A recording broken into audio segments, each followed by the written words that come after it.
বহুদিন আগের কথা। তখন ইরানের বাদশাহ ছিলেন শাহ আব্বাস। তিনি ছিলেন ন্যায়পরায়ণ ও দয়ালু শাসক। প্রতিদিন সন্ধ্যার পর তিনি ছদ্মবেশে বের হতেন, প্রজাদের খবর নিতেন নিজের চোখে। একদিন তিনি শহর ছেড়ে শহরতলিতে গেলেন। সেখানে একটি কুঁড়ে ঘর দেখলেন।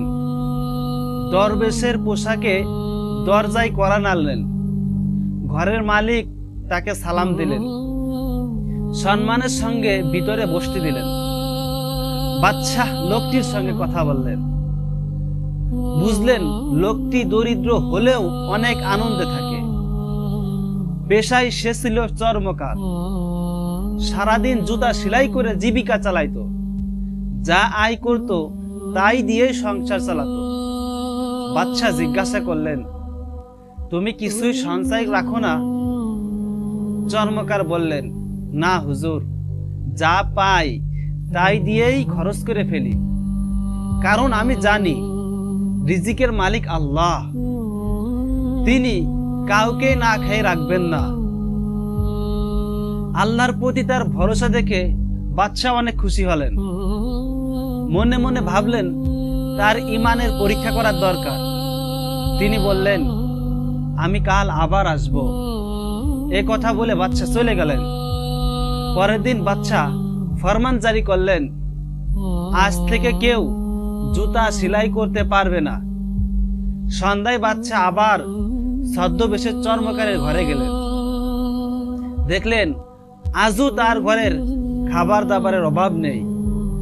বাদশাহ অবাক হয়ে জিজ্ঞাসা করলেন, আজ কেমন রোজগার হলো? চর্মকার হাসলেন, বললেন, সকালে শুনলাম জুতা সেলাই করা বন্ধ। তখন আমি কাপড়ের হাটে গেলাম। সেখানে মালপত্র বহন করে কুলির কাজ পেলাম। আজও আল্লাহর কৃপায় ভালোই রোজগার হয়েছে। বাদশাহ বললেন, যদি কুলির কাজ বন্ধ করে দেওয়া হয়? চর্মকার উত্তর দিলেন, তাহলে আল্লাহ অন্য রাস্তা করে দেবেন। পরের দিন বাদশাহ আবার ফরমান দিলেন, কুলির কাজও করা যাবে না। সন্ধ্যায় বাদশাহ আবার এলেন চর্মকারের ঘরে। দেখলেন সেদিনও তার ঘরের খাবারের কোনো অভাব নেই। বাদশাহ জিজ্ঞাসা করলেন, আজ কিভাবে কাজ করলে? চর্মকার বললেন, আজও শুনলাম কুলির কাজ বন্ধ হয়ে গেছে। তখন আল্লাহর নামে বের হলাম। হঠাৎ লাকড়ি চেরার কাজ পেয়ে গেলাম। সারাদিন কাজ করে ভালোই আয় হলো।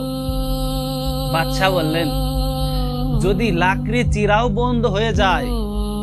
চর্মকার হেসে বললেন, আল্লাহ যেমন চান তেমনই হবেন। পরের দিন বাদশাহ আবার তৃতীয়বার ফরমান জারি করলেন, কেউ লাকড়ি চিরতে পারবে না। চর্মকার সকালে কাজে বের হলেন, কিন্তু কোথাও কাজ পেলেন না। তারপর ভাবলেন, চলো বাদশাহের বাড়িতে যাই। সেখানে তদবির করে রাজ প্রহরীর কাজ পেলেন। সারা দিন পাহারা দিলেন, কিন্তু কোনো বেতনই সে পেলেন না। ফেরার পথে তরবারি বিক্রি করে ফেললেন। সেই টাকায় খাবার কিনে আনলেন। রাতে কাঠ দিয়ে আর একটি তরবারি বানিয়ে রাখলেন। বাদশাহ রাতে আবার এলেন। চর্মকার আগের মতোই তাকে আপ্যায়ন করলেন। বাদশাহ জিজ্ঞাসা করলেন, আজ কেমন কাটলো? চর্মকার বললেন, আজ রাজপ্রহরীর কাজ পেয়েছি, বেতন পাইনি, তাই তরবারি বিক্রি করেছি। আগামীকালের জন্য কাঠের তরবারি বানিয়ে রেখেছি। বাদশাহ জিজ্ঞাসা করলেন, যদি তারা কাল তরবারি দেখতে চায়? চর্মকার বললেন, আল্লাহ ভরসা, যা করবেন তিনিই করবেন। পরের দিন সকালে কোতোয়াল এক কয়েদিকে নিয়ে এলেন। চর্মকারকে বললেন, এই লোকটিকে মৃত্যুদণ্ড দিতে হবে। বাদশার আদেশ, তুমি তরবারি দিয়ে শাস্তি দেবে। চর্মকার ভয় পেয়ে গেলেন, বললেন, আমি কাউকেই মারতে পারবো না।